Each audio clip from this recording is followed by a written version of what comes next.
आज मी इथे करते. नमस्कार मैत्रिणींनो, यूट्यूबवरील माझ्या सर्व मित्रमैत्रिणींचं मनापासून स्वागत. मी इथे करते कोलंबीची आमटी. त्याच्यासाठी कांदा कापून घेतला आहे आणि इथे फोडणीसाठी घेतला आहे. इथे कोलंबीला मी छान हळद मीठ लावून ठेवलं आहे, स्वच्छ साफ करून घेतली आहे.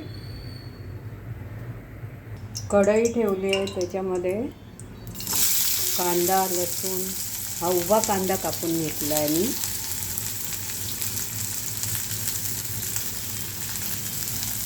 एक मोठा कांदा कापून घेतला आहे आणि तो लालसर गुलाबी रंगावर भाजून घेते. इथे मी टाकते थोडंसं आलं,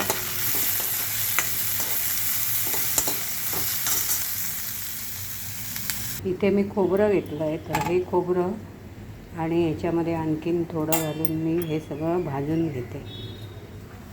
इथे कांदा लाल झाला आहे, आता खोबरं घालून घेते.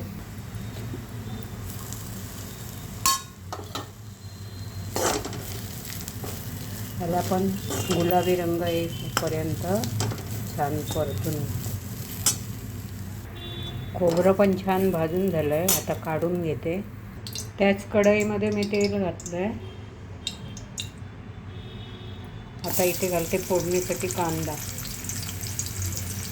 हे 2 डाव तेल आहे. कांदा लाल झाला, इथे घालते पाव चमचा आलं लसूण पेस्ट. आपण जे कांदा खोबरं भाजलं त्याच्यामध्ये आलं लसूण पेस्ट लसूण घातली आहे चांगला 5-6 पाकळ्या. त्यामुळे मी इथे पाव चमचा वापरला. तर इथे कलरसाठी लाल तिखट थोडंसं आणि हळद.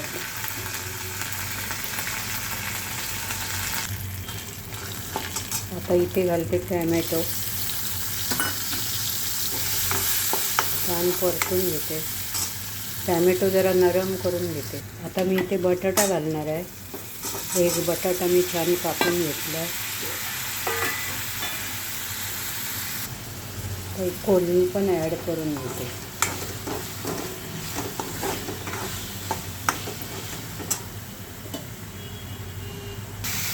छान परतून घेतलं आहे मी. इथे बटाटा शिजण्यासाठी पाणी ॲड करते.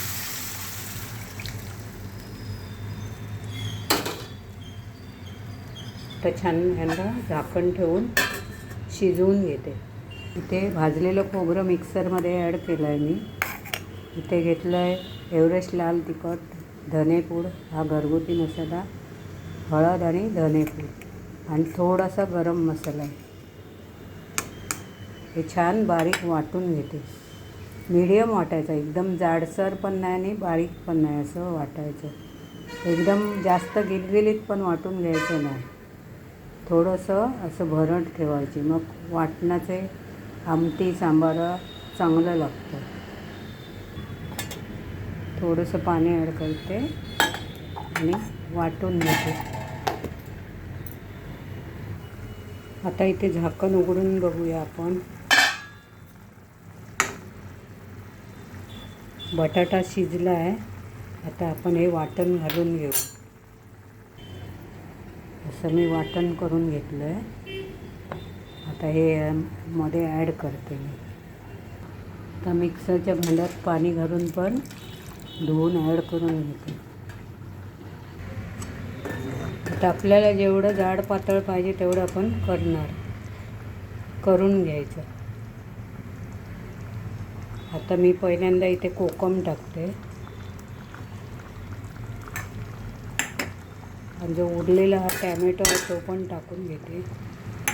असं टॅमॅटो शिजला की छान लागतो. आता मी थोडासा वरून गरम मसाला ॲड करणार आहे आणि मीठ.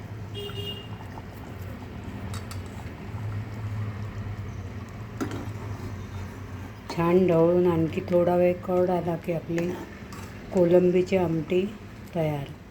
मग आपण चपाती भाकरीबरोबर सर्व करू शकतो. तुम्हाला पाहिजे तर ही जाड बनवा किंवा आमच्या ही मालवणी पद्धतीत आम्ही अशी आमटी बनवतो.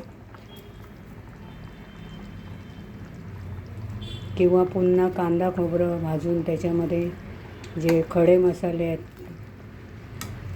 आपले धने, जिरं नाही जास्त घालत आम्ही, धने, लवंग, खसखस, मिरी हे सगळं भाजून घेतो आणि ह्या वाटण्याबरोबरच आम्ही वाटून घेतो आणि मग आमटी तयार करतो. तशी पुन्हा तुम्हाला नेक्स्ट व्हिडिओमध्ये दाखवते मी. चला तर मग पुन्हा भेटूया एका नेक्स्ट व्हिडिओमध्ये. तुम्ही पण अशी आमटी करून बघा. व्हिडिओ आवडला तर एक लाईक नक्की द्या आणि नवीन असाल तर सबस्क्राईब करायला विसरू नका. चला तर पुन्हा भेटूया एका नेक्स्ट व्हिडिओपर्यंत. तोपर्यंत बाय.